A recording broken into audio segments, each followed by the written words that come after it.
Hello all. In this Odoo tips and tricks video, we are going to see how we can do the QCs for the multiple quality checks.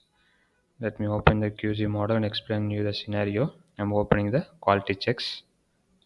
I'm just grouping by status. Here 82 to do QC is there.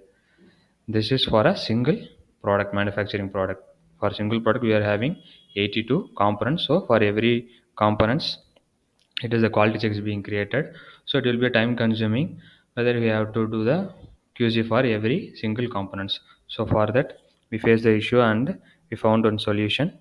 How means we just created a server action, mark all as fail and all as pass. Just we created execute as a code as a type, and we check just created a model. And in the code just what we have given is, let me show you. Just opening one quality check record. Here there are two options, pause and fail button is there.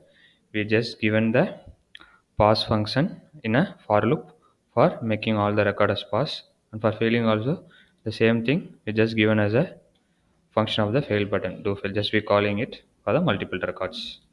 Let me show you the demo under the QCs. I am just selecting this multiple records and I'm just giving a small call as pass. Everything is get passed. Let me also show you the fail thing. Here we are having only 9 records. I'm just selecting 5 and 10, 9, 8, 7, 6 and 5. I'm just mark all as fail. Yes, the record is going to 15. Everything got failed. This is how we can do this. Thank you.